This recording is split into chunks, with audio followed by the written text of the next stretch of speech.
Linggo matapos si anunsyo ni Manila Mayor Isko Moreno ang kanyang intensyong tumakbo bilang presidente, ilang Kapampangan leaders ang nagpakita ng suporta sa actor-turned-politician. Kabilang narito ang kanyang kaibigan at naging kaklase sa Harvard University na si Pampanga 3rd District Board Member Jun Canlas. Hindi raw kasi sang-ayon si Canlas na isang abogado sa pamamaraan ng pamumuno ng kasalukuyang administrasyon, lalo na sa usapin ng hustisya at karapatang pantao. You have to oppose everything in government na hindi makakabuti sa tao.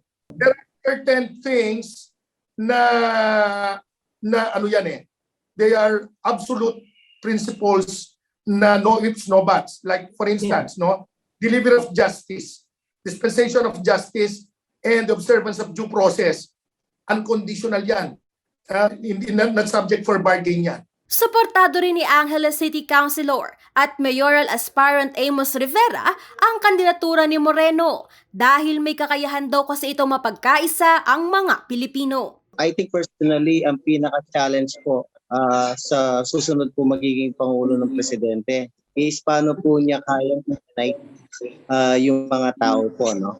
I honestly think that the people in general are divided right now because of politics, and we're hoping and praying na after the election po, our president, our leader will be able to unify our people simply because of the situation that we are into. No? The progressive, creative, and thinking out of the box leaders are the ones we need right now. Abangan ng buong bahagi ng talakayang iyan sa Perspektiba kasama si Sonia P. Soto ngayong Biyernes 4:00 ng hapon. Angelica Cara, CLTV News.